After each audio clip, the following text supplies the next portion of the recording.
buenas, bienvenidos a un episodio más de Emprendedores de Éxito. Hoy he traído a Bárbara Munar. Ella es dietista, especialista en dieta para mujeres con menopausia, licenciada en periodismo, es comunicadora, divulgadora y conferenciante, autora del libro Reinas sin reglas. ¿Qué tal, Bárbara? ¿Cómo estás?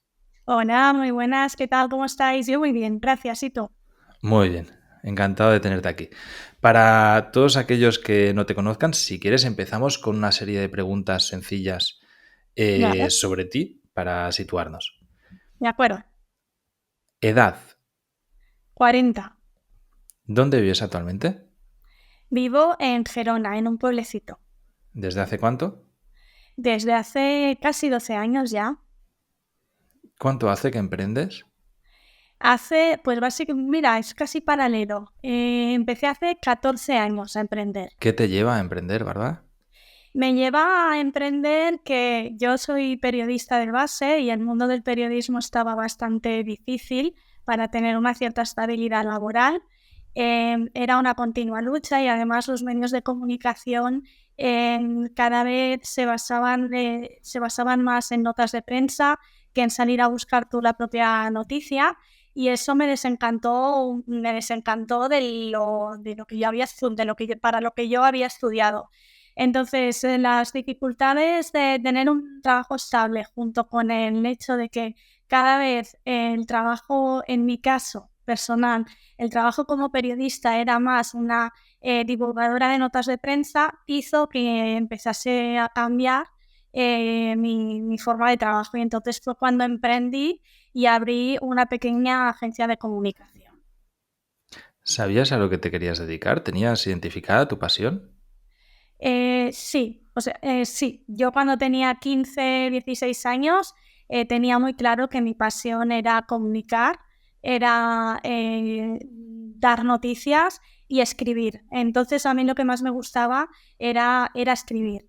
Entonces sí que lo tenía muy identificado y además sabía que tenía una cierta facilidad para la escritura y para la lectura, que yo era una devoradora de libros en plena adolescencia. Yo lo que hacía era en verano me iba por la mañana a buscar un libro y luego por la tarde lo devolvía y iba a buscar otro. Entonces sí que tenía muy identificada que a mí escribir y leer me gustaba, pero no sabía que el mundo laboral del periodismo era tan complicado y tan difícil. ¿Actualmente te consideras una persona de éxito?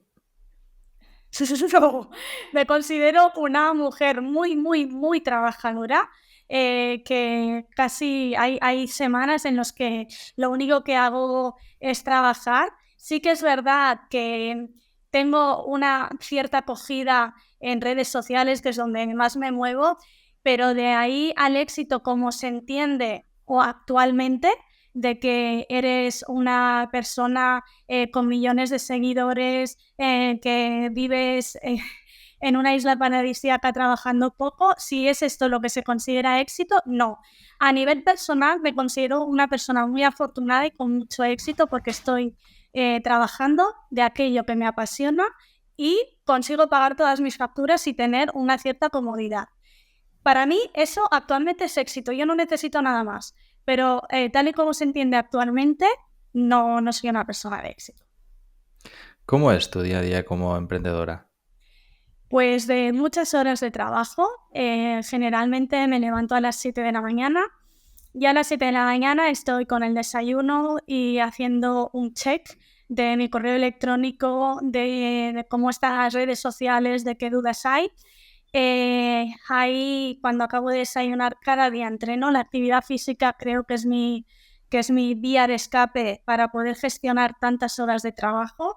Y después, a partir de ahí, trabajo todas las horas que pueda haber, de 9 a 1 y después de 3 hasta que acabo.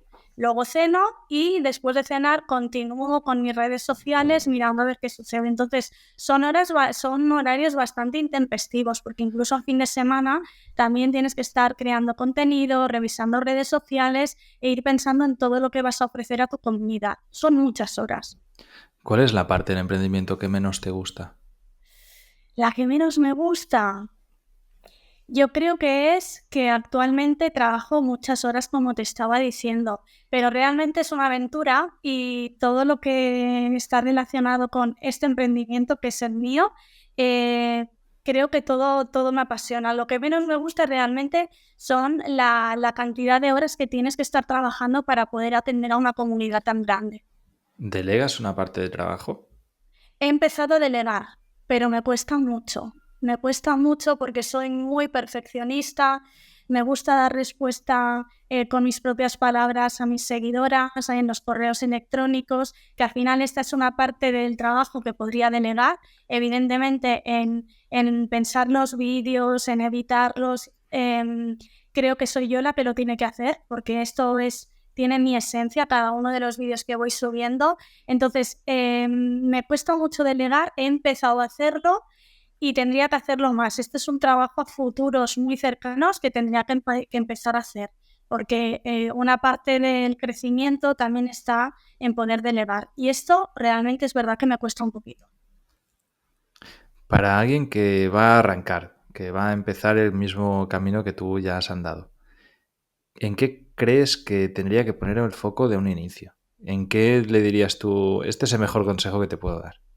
El mejor consejo que le puedo dar es que busque un nicho de mercado muy, muy concreto, además de que sea un nicho de mercado que le apasione.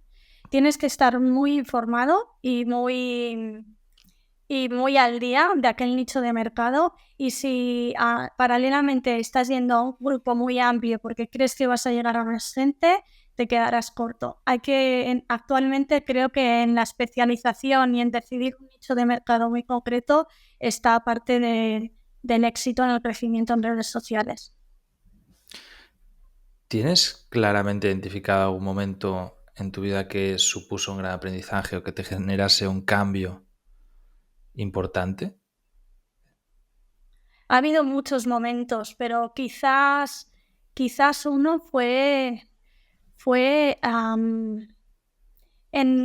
cuando tenía 36 años, que yo ya estaba en mis emprendimientos. Te he comentado que había creado mi propia agencia de comunicación, que no fue bien. Entonces entré con los 36 años, me di cuenta que tenía muchos estudios, muchas titulaciones, pero no tenía una estabilidad laboral ni unos ingresos que me hiciesen sentir bien y realizada. En ese momento fue cuando, creo que eran 35, más o menos 35, 36 años. Entonces, en una conversación con una de mis mejores amigas, verbalicé mi malestar en ese momento de que yo no me sentía bien, de que me sentía muy frustrada, porque a nivel laboral para mí el trabajo siempre ha sido importante, porque es un sitio donde al menos estás 8 horas al día, y yo trabajaba mucho y no tenía una rentabilidad. Entonces, en esa conversación, mi amiga, como una buena amiga, me hizo un acompañamiento. Yo simplemente verbalicé lo que en aquel momento sentía, que era mucho desasosiego, mucha soledad y mucha frustración. Y a partir de ahí, creo que fue el verbalizar y el hablar de en voz alta cómo me sentía, que a partir de ahí, pues, creo que ese fue un momento de mucho cambio, porque fue cuando empecé a estudiar nutrición también. Y a partir de ahí, pues las cosas fueron cambiando y han ido a mejor. Creo que ese ha sido uno de los momentos que recuerdo perfectamente dónde estábamos. Estábamos aquí en el pueblo, paseando al lado del río, nos sentamos en un banco y yo casi estaba llorando. Y ese creo que no me acordaba de ese momento, me lo has hecho recordar ahora. Creo que ese ha sido un momento de un cambio de mentalidad muy, muy importante para mí. Siempre los momentos de catarsis vienen en un momento muy concreto, ¿no? Y por eso venía esa pregunta, para Sí. recordar ese tipo de momentos. Y creo que aquí lo curioso es entender cómo el emprendedor lo siguiente que hace es pasar a la acción, ¿no? Y es esa mentalidad de decir, vale, tengo un momento en el que no estoy bien, lo que tú estás contando, pues que lo Mm. externalizas, ¿no? ¿Qué es lo primero que haces? O sea, has hablado de estudiar nutrición, pero ¿con qué finalidad? O sea, ¿tenías un plan de acción de lo que querías hacer? ¿Recuerdas qué hiciste? después de entender que eso suponía un cambio? Pues la verdad es que eso debía ser el mes de marzo o abril y en el mes de septiembre yo ya estaba estudiando nutrición y lo primero que hice fue buscar una escuela para poder estudiar nutrición. Plan en ese momento no tenía, el plan fue gestándose a medida que yo iba estudiando, que fue cuando decidí entonces en qué nicho de mercado me quería especializar, porque yo ya me estaba acercando en ese momento a la menopausia, al climaterio, y lo veía pues con mucho respeto, con mucho miedo, con muy poca información, y en el poco temario que nos dieron vi que el estilo de vida, la alimentación y la actividad física, que realmente eran mis pasiones, eran las herramientas bases para poder vivir esta etapa con calidad y con menos síntomas. Entonces, cuando me apunté, yo no tenía ningún plan. De hecho, muchas veces a lo largo de mi vida he hecho las cosas sin tener ningún plan, pero ahora que veo mi proyecto, me doy cuenta que todo lo que he hecho a lo largo de toda mi vida ha tenido un sentido. Ahora te explico. La agencia de comunicación me sirvió para poder conocer a fondo las redes sociales. El haber trabajado con la agencia de comunicación en empresas basadas en la alimentación, que me surgían muchos clientes del mundo de la alimentación, sirvieron para que me diese cuenta o para que me recordasen que el mundo de la alimentación para mí eran súper importantes. El haber hecho cursos de diseño gráfico, de gestión de vídeos, todo esto, el ballet que he hecho toda mi vida, porque en los vídeos que hago en redes sociales muchas veces bailo. Entonces, al final, aunque en ese momento yo no tenía un plan, en este proyecto que está hablando de nutrición y me doy cuenta que aunque en su momento yo no supiese para qué hacía exactamente cada uno de los cursos, al final yo creo que todo era para que confluyese en este proyecto personal que es hablando de nutrición y mi proyecto de Reinas sin Reglas. ¿En qué momento decides escribir un libro? No lo decido yo, es que es muy fuerte esto. Te estoy hablando ahora del año 2020, sí, 2021, que es cuando el proyecto de Hablando de Nutrición con el movimiento Reinas sin Reglas empieza a dispararse. Entonces, estoy hablando del mes de marzo, abril, mayo de ese año. Entonces, yo ahí empiezo a publicar o continúo publicando como hacía siempre, pero se me empiezan a viralizar vídeos y contenidos. Tengo esa suerte que en ese momento estoy en el sitio adecuado, en el momento adecuado, hablando de un tema que en ese momento tiene mucho interés. Y entonces empiezo a crecer mucho en redes sociales. Y a partir de ahí me empiezan a escribir esporádicamente editoriales. Y ya a todas estas editoriales les digo que no, porque yo no me veo con la capacidad ni el conocimiento para poder escribir un libro que hable solo de menopausia, que hable de menopausia. Entonces empezamos así en abril-mayo, que me empiezan a escribir editoriales cada semana, hasta que llega el mes de octubre de ese mismo año y en una semana me escriben 6 editoriales, de diferentes editoriales y editoriales muy potentes. Y yo a todas les había dicho que no. Entonces en ese momento es otro momento de catarsis, de decir, a ver, Bárbara, reflexiona, que aquí hay editoriales muy potentes que se están fijando en ti y entonces quiere decir que a lo mejor hay algo que tú puedas hacer. Entonces, a partir de aquí, de este momento, lo reflexiono, lo hablo con mi marido, que es una persona que también me ayuda mucho a tomar las correctas decisiones de creación de contenidos y en este caso del libro. Y al final es en octubre de este año, después de que, si no me habían escrito 40 editoriales, no me había escrito ninguna, decido que voy a hacer un libro. Pero yo realmente no me lo había planteado. Para mí, escribir un libro y también como periodista, que sé lo que significa escribir 70.000 caracteres para un artículo, un reportaje para una revista, escribir un libro para mí era un salto cuántico y al cual yo le tenía muchísimo, muchísimo respeto. Si no hubiese sido por las editoriales que se hubiesen puesto en contacto conmigo, creo que nunca habría dado el paso a escribir un libro, porque me daba mucho respeto. Cuéntanos, ¿Cómo empiezas a escribir un libro? O sea, físicamente, ¿qué haces? ¿Y cuál fue el proceso de decir, ok, vale, sí, Sí. voy a escribir un libro, ¿no? Y en el momento en el que ya tomas la decisión, luego, ¿qué pasa? Porque generas una Lo que estructura, no pasa, generas lo una primero, estructura, título, ¿por dónde sí. empiezas? Yo el título lo tenía clarísimo y de hecho ya por contrato les dije que si el título no era Reinas sin reglas, no escribiría el libro porque es el nombre con el que mi comunidad se siente que forma parte de una comunidad. Todas somos reinas, somos mujeres que pasamos a una etapa mejor, de ahí reinas, y sin reglas es el doble sentido, que nos liberamos y que no tenemos el periodo. Entonces, el título yo lo tenía clarísimo. La segunda cosa que tenía clarísima era que si yo escribía un libro era para solventar problemas, no para decir que he escrito un libro, ¿vale? Era un libro en el que yo quería promover mi marca personal, pero para promover tu marca personal tienes que dar mucha información. Entonces decidí que no me iba a quedar nada en el tintero.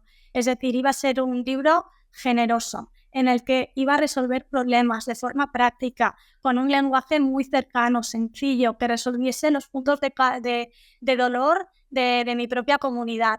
Y a partir de aquí fue cuando, a partir de aquí diseño el esquema, que realmente una vez que tienes claro qué objetivo quieres conseguir con el libro, el esquema sale muy muy bien, y a partir de aquí fui pues escribiendo cada uno de los capítulos, que fue duro, porque yo entonces yo sigo pasando consulta actualmente, seguía con las redes sociales publicando a diario, respondiendo a mensajes, y al mismo tiempo se me añade una faena más, que es escribir un libro. Y este libro, pues al final lo que tienes que ser, igual como cuando eres muy emprendedor, tienes que ser muy metódico, ser muy respetuoso con los horarios, y al final yo lo que hacía era levantarme a las 5 o 6 de la mañana para escribir cada día un poquito. Yo tenía de tiempo, porque esto es otra, las editoriales te dicen, venga, vamos a escribir un libro, pero lo queremos para el 30 de mayo. Tú firmas el contrato el 30 de noviembre y el 6 de, y el 30 de mayo tienes que tener el libro. Entonces yo tenía poco más de medio año para escribir un libro de 13 capítulos y tenías que ser muy, muy metódico con los horarios para poder escribir el libro. Entonces yo tenía para cada capítulo 2 semanas y media. Yo tenía marcado en un calendario cuándo tenía que tener cada capítulo acabado para poder llegar a esa fecha final, que era el 30 de mayo. Y ahí lo que hacía era cada mañana me levantaba a las 5 de la mañana para poder ir escribiendo los capítulos. Había una documentación, sobre todo mucha documentación, porque este libro en concreto creo que consulté más de 200 estudios científicos y había una base muy importante de documentación, y a partir de ahí ibas escribiendo los capítulos. ¿Y cómo funciona con una editorial? Yo conozco el proceso, por aquí tengo un par de libros que he publicado, de escribir un libro y luego publicarlo y que después te venga la editorial y que te compre los derechos del libro, ¿no? Pero cuando es al revés, que es un encargo desde la editorial, ¿cómo funciona eso? ¿Te dan un adelanto al momento en el que firmas el contrato? Tú además tenías varias editoriales para escoger. Sí. ¿Cómo? O sea, Entiendo que haces la negociación y a partir de ahí decides, vale, con vosotros, ¿no? Sí, con las editoriales hay que ir con cuidado. Yo lo que hice fue cuando recibí el contrato, a mí de primeras me parecía bien, se lo leyó mi marido y me dijo, esto no lo puedes firmar, no puedes firmar esto, tenemos que llevarlo a un abogado. Y efectivamente era un contrato que de primeras a una persona que no tiene ni idea de leyes le puede parecer bien, pero los contratos son bastante espartanos. Te ligan muchos años con los derechos de autor, te obligan a tener, si sacas un segundo libro lo tienes que sacar con ellos. Entonces yo no me quería vincular con una sola editorial porque primero ellos no sabían cómo yo trabajaba, pero yo tampoco sé cómo ellos trabajan, si van a hacer caso a mis peticiones, a cómo sería la portada, a cómo serían los gráficos del interior. Entonces, a mí me interesaba mucho saber cómo trabajaban para yo poder decidir si en un momento dado sacaba un segundo libro, si lo haría con ellos o no. Entonces, lo primero que hice cuando tuve el contrato fue enviarlo a un abogado para poder hacer las adendas, los cambios que a nosotros nos parecían.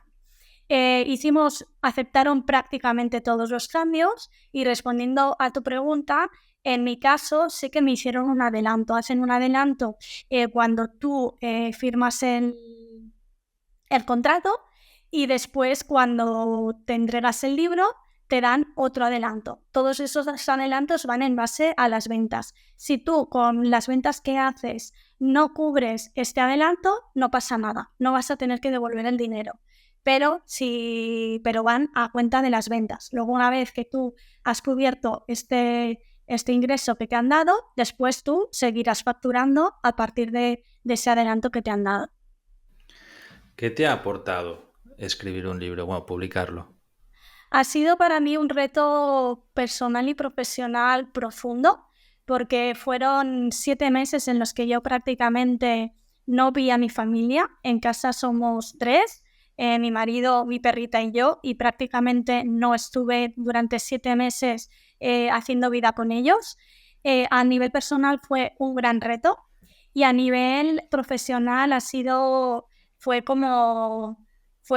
muy revulsivo porque un libro te hace dar cuenta de la cantidad de cosas que has aprendido a lo largo de los años como profesional. Tú no eres consciente de la de cosas que sabes hasta que no has escrito un libro. Y yo iba escribiendo y decía, pero ¿cómo es posible que sepas esto? Y todas las afirmaciones que yo hacía en el libro decía, ¿pero esto de dónde lo has sacado? Y era cuando yo buscaba los estudios científicos para refrendar esa afirmación que yo estaba dando. Entonces, una de las cosas más importantes que yo obtuve de la escritura del libro fue como una reafirmación de que yo, aunque no era consciente, era una profesional que tenía muchísimo conocimiento del campo en el que estaba especializada y yo hasta entonces no era consciente.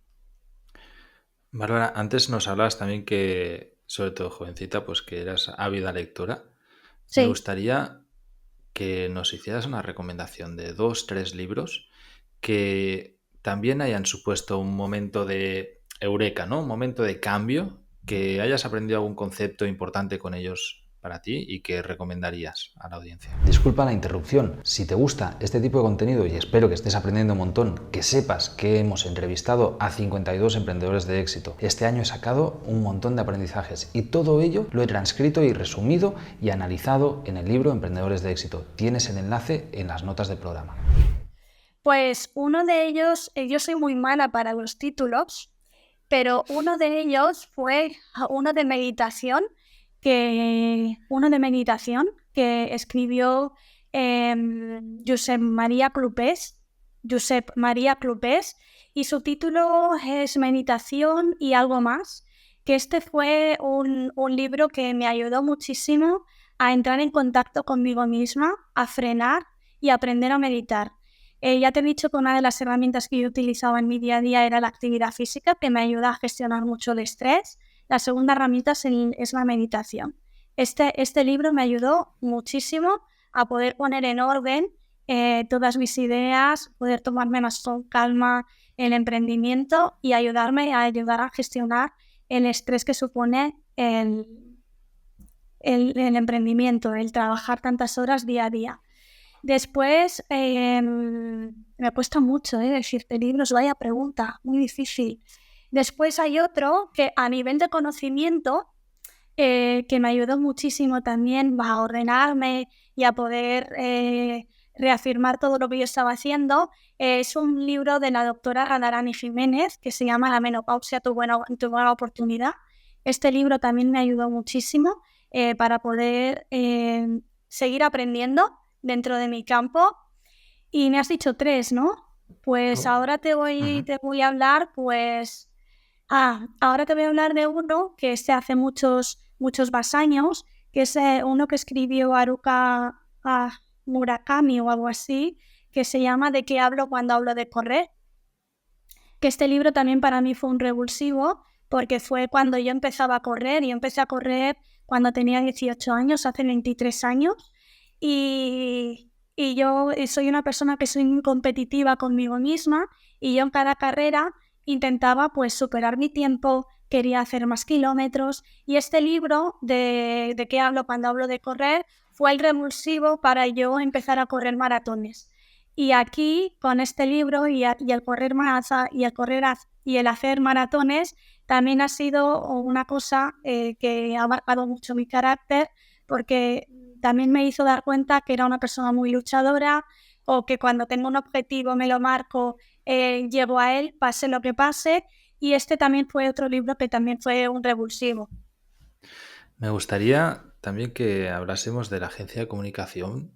Antes has contado que no fue bien, que fue un emprendimiento que no tuvo buen fin, pero estoy seguro que aprendiste un montón. Al final Sí, en España no hay una cultura muy buena hacia los fracasos, pero en otras culturas es sí. muy normal y está súper normalizado. Y además, si no has fracasado antes, depende en qué sectores no te van a tomar en serio, ¿no? Entonces, yo creo que de un negocio que sale mal es de donde se aprende más. ¿Qué aprendizajes nos podrías dar? ¿Cuáles crees que fueron las claves por las que no salió bien esa agencia de comunicación? Creo que una de las claves fue mi falta de experiencia. En un mundo en el que hay muchísima competencia, yo tenía miedo de vender mi producto y de decir, yo estoy aquí vendiéndote un producto en el que yo soy la mejor redactándote contenido para tu empresa especializado en nutrición. A mí me costaba mucho venderme a mí misma. Era la primera vez que emprendía y me costaba mucho vender mis servicios. Creo que esta fue una de las claves de mi fracaso. Y después, sí, básicamente esto, la falta de confianza en mi capacidad de ofrecer un producto para la empresa porque no sabía venderme. Creo que básicamente esto fue lo que hizo que no saliese adelante. Aparte de que había una competencia feroz, era cuando empezaba el SEO y todas las agencias de comunicación competíamos con las mismas palabras clave y a nivel de posicionamiento me costaba mucho posicionarme correctamente. Creo que la otra parte fue que me faltaba confianza en mí misma para venderme como profesional. ¿Lo empezaste tú sola, Bárbara, o tuviste algún socio? No, lo empecé yo todo sola. Sí. Es algo que típicamente cuando alguien va a comenzar a emprender, busca socios. Es un error tipiquísimo, ¿no? Busca un socio porque no se atreve a hacer las cosas solo. ¿Te ha pasado a ti En alguna vez? eso, en Ujú. eso la verdad es que he sido muy individualista siempre. Las personas que corremos maratones y que venimos también del mundo del ballet, como vengo yo, somos bastante individualistas y nos cuesta mucho pedir ayuda. Entonces, en ese momento me lancé yo sola sin saber dónde me metía y quizás, no lo sé, podría haber sucedido. Yo en ese momento, si hubiese pedido ayuda o si me hubiese asociado a otra persona, a lo mejor habría ido bien, no lo sé. Pero en ese momento no pedí ayuda. Es que me cuesta mucho pedir ayuda, es que va muy de la mano con lo que tú me comentabas al principio de si estoy delegando. Y estamos en las mismas. Me cuesta mucho delegar porque me cuesta mucho confiar en otra persona que lo haga perfecto. Y sé que la perfección no existe, pero me cuesta mucho. ¿Cuáles crees que son las cualidades indispensables para que alguien que emprenda tenga éxito? Que sea muy trabajador, que sea muy ordenado y que tenga una motivación y pasión por aquel trabajo que está haciendo. Creo que son las tres cosas indispensables. En el ámbito del emprendimiento, ¿hay algún conocimiento, hábito, aprendizaje reciente que haya supuesto un cambio en tu negocio que tengas identificado? A nivel personal está lo que te he comentado, la meditación. Ha hecho que sea un pelín, porque sigo siendo un torbellino, que sea un pelín más calmada en la toma de decisiones y en la gestión del negocio. Un pelín más calmada, es decir, que ahora me dedico un poquito más de tiempo para mí. Y a nivel profesional, algún aprendizaje nuevo que haya dicho es que esto era esencial, ahora mismo no lo recuerdo. Seguro que hay, porque los que somos emprendedores aprendemos cosas nuevas cada día, y no una, muchas, pero ahora mismo no se me ocurre. En el emprendimiento, ¿tiendes a tener un plan? o una hoja de ruta? ¿Te estructuras de alguna manera que digas, bueno, empezaré por aquí con este objetivo o tengo estos objetivos trimestrales, anuales, semestrales, lo que sea? ¿Cómo te estructuras? Am, Me estructuro ahora a finales de año con los objetivos económicos del año que viene y también con los proyectos del año que viene. Los proyectos que he hecho este año vienen pensados del año pasado. Entonces sí que es verdad que van surgiendo oportunidades a lo largo del año que no las tenías pensadas y que las incluyes dentro de este pequeño plan de marketing individual que haces, pero sí que es verdad que yo a final de año, que es ahora brevemente me reuniré conmigo misma y lo que haré será pues hacer un pequeño plan de marketing y establecer los objetivos de venta, que yo ya sé cuáles son los meses que son más flojos, cuáles son los meses que son más fuertes y también qué productos o servicios puedo sacar nuevos para poder apoyar a estos objetivos del año. Si yo entiendo que al final todos nos marcamos como una hoja de ruta, ¿no? Pero que durante el año van pasando un montón de cosas y van Ujú. variando. Cuando pasan estas cosas y a veces por lo que sea tenemos nubes en la cabeza, por condiciones personales también, situaciones que te vas encontrando y pierdes foco o te pilla mala hostia, hablando coloquialmente, Sí. o pues eso, estás enfadado y no hay manera de centrarte. ¿Tienes algún sistema que tú digas así yo desatasco este problema y vuelvo a Bueno, centrarme y poder trabajar? sí, esto lo aprendí mucho con el libro.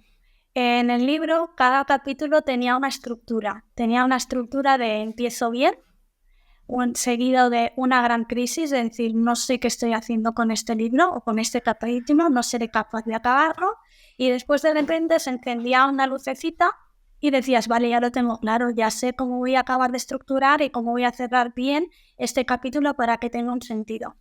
Esto en el primer capítulo, en el segundo y en el tercero era como un desastre porque me ponía muy nerviosa.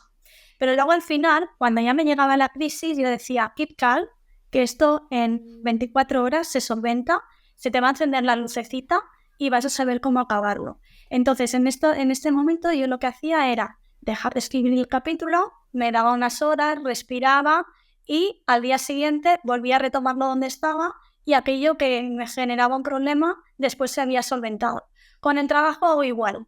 Cuando tengo un problema que digo, no sé por dónde voy a salir, no seré capaz de hacerlo, me cuesta hacerlo, al final el hecho de emprender te hace tener tantas herramientas que al final sabes que tú ese problema, que hoy ves un problema, lo acabarás dejando.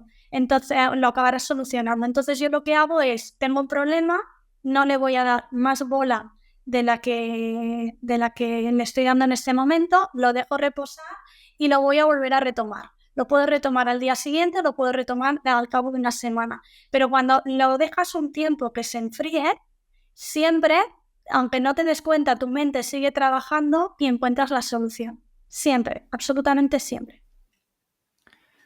Me parece un muy buen consejo porque te permite también trabajar en paralelo, ¿no? Con otras Exacto, cosas.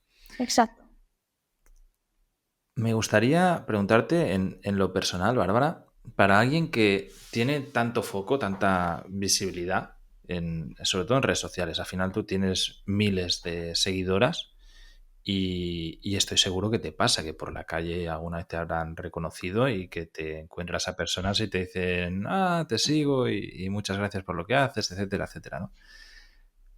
Esto muchas veces afecta a nuestras relaciones personales y la vida social que tenemos, porque al final las redes sociales inflan el ego constantemente, ¿no? ¿Cómo lo has gestionado? ¿Hubo en algún momento te diste cuenta de que se te estaba yendo las manos? ¿Lo promocionaste y lo promoviste y dijiste, vale, ok, ahora soy una persona semifamosa y esta es mi nueva realidad y es lo que hay? ¿Cómo lo lleva tu entorno también? Vale. Em, te he dicho que yo vengo de un mundo en el que desde pequeñita yo tuve que trabajar mucho en el sentido de que yo empecé a hacer ballet con 3 años y he hecho baile clásico durante casi toda la vida. Entonces eso te amuebla o te ordena la cabeza de una manera que tú sabes que el éxito es efímero o puede ser efímero y que la base de todo es el trabajo y la constancia. Entonces, eso unido a que a mi carácter es que realmente soy una mujer que trabajo mucho, muy trabajadora, ha hecho que mantenga mis pies. Por un lado, mi carácter ha hecho que tenga los pies en la tierra.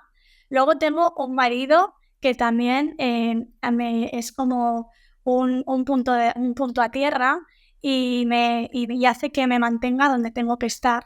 Y también vivimos en un pueblecito aislados, con lo cual yo sé, es verdad, que tengo mucho impacto a nivel de redes sociales y cuando voy, por ejemplo, a una ciudad, me ha pasado en Valencia, me ha pasado en Murcia, me ha pasado en Barcelona, que yo estoy por la calle y la gente me reconoce. Pero no es una cosa que me pase constantemente cada día porque no voy a sitios donde hay un constante flujo de gente que me para y me pide hacerse una foto y habla conmigo, etc. Igualmente creo que por mi forma de ser, creo que yo soy muy consciente que en redes sociales tú eres una persona que está divulgando y comunicando al mundo, pero yo también soy muy consciente que detrás de cada comentario y de cada like que me ponen y de cada mensaje que me llega hay una persona. Entonces yo le respondo como si realmente estuviese esa persona aquí en casa hablando conmigo y preguntándome. Y creo que el hecho de ser consciente que detrás de cada palabra hay una persona, no un algo que te está endiosando, creo que en cierta manera está haciendo que en ningún momento yo haya notado, ni mi marido lo ha notado, si no me lo habría dicho, que me hayan endiosado o me haya subido. Creo que esto todavía no me ha pasado. Ni creo que me pase. Me ha gustado mucho tu respuesta. Bárbara, antes nos hablabas de que, bueno, durante toda la entrevista, que eres una persona súper organizada, metódica. Estoy, o sea, totalmente convencido que trabajas a base de fuerza de voluntad. O sea, tienes... Y que no te cuesta, ¿eh? O sea, que eres muy estructurada. Me gustaría que nos cuentes cómo es técnicamente esa estructuración en cuanto a tu emprendimiento. ¿Utilizas algún software o algo que digas, esto es indispensable para mí? Te hago un ejemplo, Google Calendar, por ejemplo. De la vieja usanza, agenda. Agenda de papel y aquí esta agenda vale oro y la llevo conmigo a todos lados. Yo lo que hago es apuntarme absolutamente todo en la agenda. Lo que hago el domingo por la tarde-noche es hacer una ojeada de lo que se me plantea en la semana siguiente, pues si hay algún imprevisto o algo que no tenga en mente. Hago un primer repaso el viernes antes de cerrar y el domingo por la tarde para ver lo que me espera en la semana.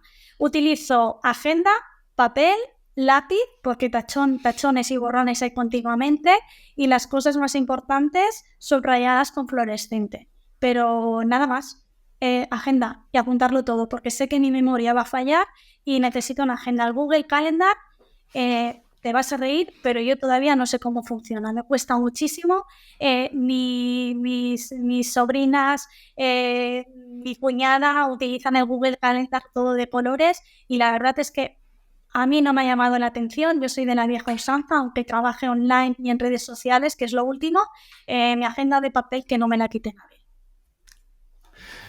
Me gustaría también si nos recomiendas, ya a nivel individual, a nivel personal, alguna compra, algo que te hayan regalado, algo que tenga un valor de 100 euros o menos que recomendarías encarecidamente, que no sea tu agenda. Vale. Iba a decir la agenda. De 100 menos, para mí, de 100 euros o menos es un trípode. Un trípode. Lo necesito, ¿por qué? Porque soy yo la que me grabo los vídeos, no tengo a nadie que me esté sujetando la cámara y aquí en casa tengo trípodes colgados y puestos por todos lados. Trípodes de imán, de estos que enganchas en un espejo, y también trípodes con puros y duros de tres patas para poder grabar los vídeos. Esta es una de las mayores inversiones que he tenido porque me permite mucha independencia a la hora de grabar, no depender de nadie, y voy colocando el trípode como quiero y puedo hacer mis vídeos. ¿Te grabas absolutamente todo con el móvil? Sí. Tengo cámara de vídeo semiprofesional con sus micrófonos y tal, y al final es un engorro. ¿Por qué? Porque grabas con el vídeo, luego lo tienes que pasar al ordenador, luego lo editas, luego te lo pasas al móvil para poderlo subir a redes sociales. Para mí es un engorro. Y dejé de trabajar con cámara de vídeo hace ya unos cuantos años y lo grabo absolutamente todo con el móvil. Y edito los vídeos con el móvil. ¿Nos puedes explicar cómo es el flujo de trabajo de alguien que genera tanto contenido en redes? Es decir, ¿qué modelo de móvil tienes? ¿Cómo te grabas? Si te grabas con la cámara frontal o con la trasera. Normalmente, Vale. ¿cómo lo haces? Utilizo el móvil, mi móvil es el iPhone 13, el último es el 14, ¿verdad? Sí, ahora mismo Vale, sí. pues nunca me compro el último, siempre me compro el penúltimo. ¿Por qué? Porque a nivel técnico yo ya estoy segura que ese móvil se ha probado y que no me va a dar problemas. Nunca me compro el último móvil, el último modelo. Y este es de enero de este año y tengo el móvil 13, el de más memoria que hay. Utilizo siempre la cámara, generalmente siempre utilizo la cámara frontal, porque así me puedo ver. Al no tener a nadie que me está grabando y me puede decir, céntrate un poquito más o ponte más cerca o ponte más lejos, utilizo, aunque no es la máxima calidad, utilizo la cámara frontal para saber en qué punto del plano me tengo que poner. Y a nivel de edición de vídeo utilizo la misma plataforma de Instagram en algunos casos, y en otros utilizo el programa InShot, que es un programa que me permite hacer algunas transiciones y algunos efectos, y utilizo ese programa también. Entiendo que grabas absolutamente todo en vertical siempre. Sí, porque utilizo más Instagram que no YouTube. Entonces mi formato es vertical prácticamente.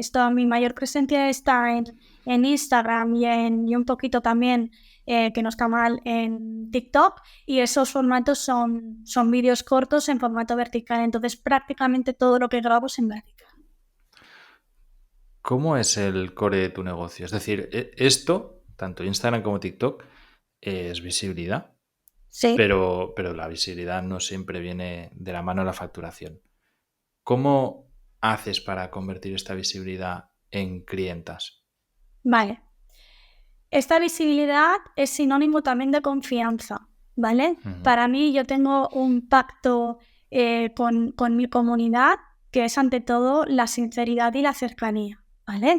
Entonces, ellas confían mucho en mí porque me ven una persona sincera que les tiene mucho respeto, y para mí visibilidad va de la mano de confianza. Entonces, ¿cómo rentabilizo esta presencia en redes sociales? Lo primero de todo, como que tienen confianza, ellas acceden a mi página web y ahí ven servicios y me los compran. Yo paso consulta online y ellas pues compran mis servicios de consulta online. Eso por un lado.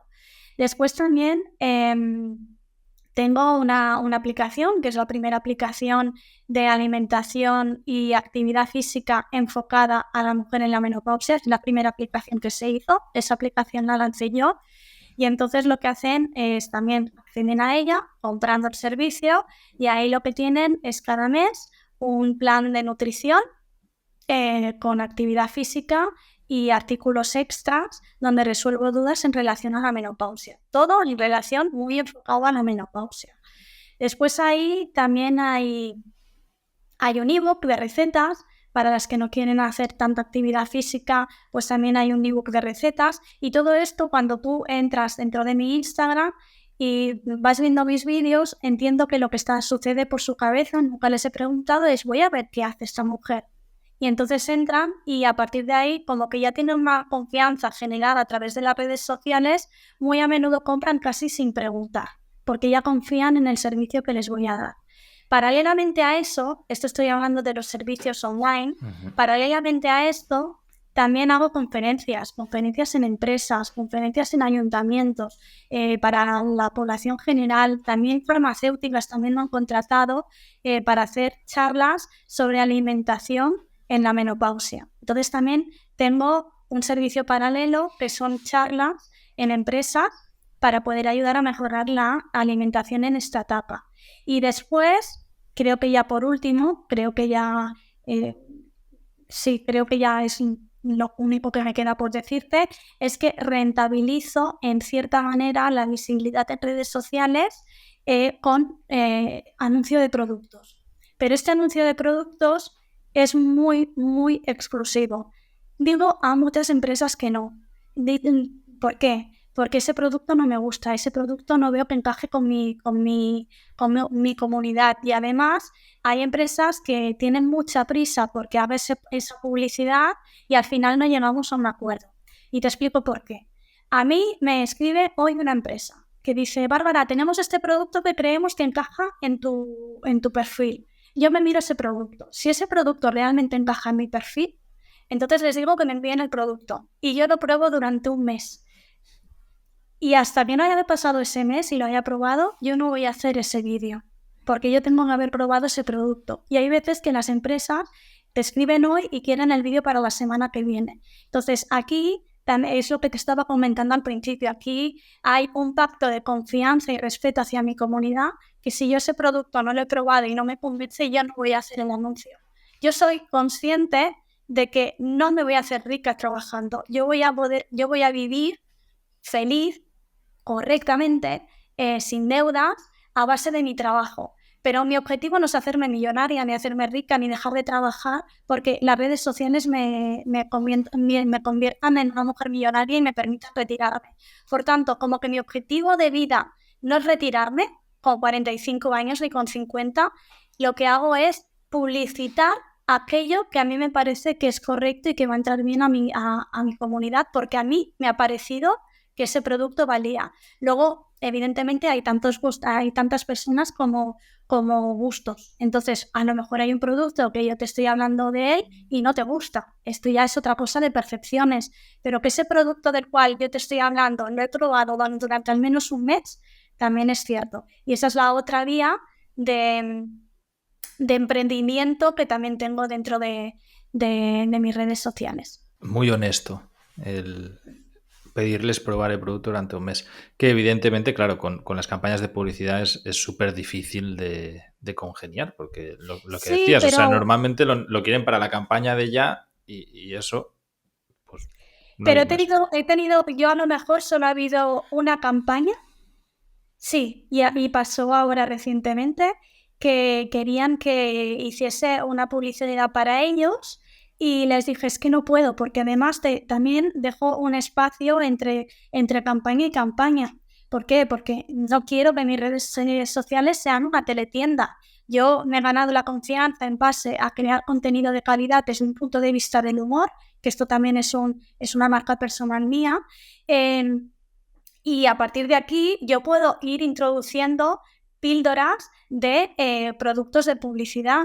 Pero si yo también tengo una campaña, que es lo que me ha pasado ahora, tengo una campaña cerrada y me quieren meter una campaña en medio y no dejo el espacio que yo considero importante entre anuncio y anuncio, tampoco va a ir bien. Entonces también, en este caso, también les tengo que decir que no. Generalmente las empresas, cuando yo les explico por qué trabajo de esta manera, se adaptan y permiten que, aunque no entren en esa campaña que estaban lanzando en ese mes, confían en mí y lanzan mi reel o mi vídeo con un poco de retraso. Cuando tú eres honesto y explicas el por qué, no es porque, mira, a mí no me apetece sacarlo ahora y lo quiero sacar de aquí un mes. No, cuando tú explicas por qué lo haces, generalmente, aunque sean grandes empresas, porque esto me ha pasado con Vichy Laboratorios, por ejemplo, aunque sean grandes empresas, como que hay personas detrás de esa conversación, entienden tu punto de vista y generalmente lo aceptan. Solo ha habido una vez que no lo han podido aceptar porque es que era en ese momento y no se ha podido, pero en general aceptan bastante la forma de trabajo. Me parece muy interesante. Bárbara, Para terminar la entrevista, si tuvieras la opción de dar un mensaje público, poner una pancarta en un sitio muy visible, en Plaza Cataluña en Barcelona, que lo viese absolutamente todo el mundo, y en esa pancarta pudieras poner el mensaje que tú quisieras, ¿qué mensaje pondrías en él y por qué? Sería un mensaje para las mujeres, en este caso, y uno de los muchos mensajes que me gustaría enviar sería una palabra: priorízate. Y este priorízate engloba muchas cosas.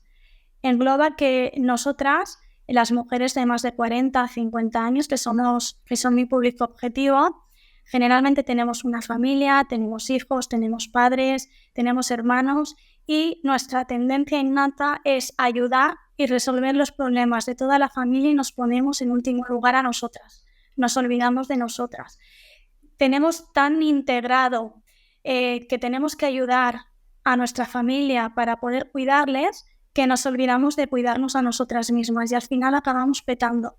En esta etapa en muchos casos acabamos desarrollando depresiones, estados depresivos, estamos muy fatigadas, y todo eso nos viene porque no nos priorizamos. Ponemos por delante de nosotras a todo lo demás, incluso el trabajo, y acabamos olvidándonos de nosotras mismas. Entonces, una pancarta muy grande que pondría sería un priorízate, o priorízate porque eres una reina, o algo así.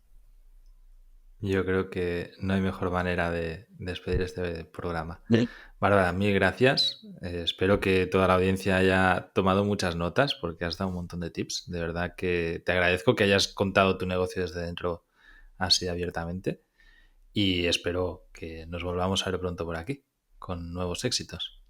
Gracias a ti por invitarme, y espero que sí, que haya podido ayudar aunque sea una persona, y ya estaré feliz de haberla podido ayudar. Un besito, gracias. Hasta la próxima. Chao. Chao. Espero que hayas podido disfrutar de esta entrevista. Ya sabes que nos ayudas un montón dándole like, suscribir o 5 estrellas allá donde estés escuchando o viendo esto. Si te interesa este tipo de contenido, que sepas que en exitoemprendedores.com estamos trabajando constantemente para generar más contenido como este, y además hemos transcrito y estamos vendiendo el libro Éxito Emprendedores, donde hemos analizado todas las entrevistas que hemos hecho y sacamos las mejores conclusiones fáciles para que tú puedas aprender de ellas.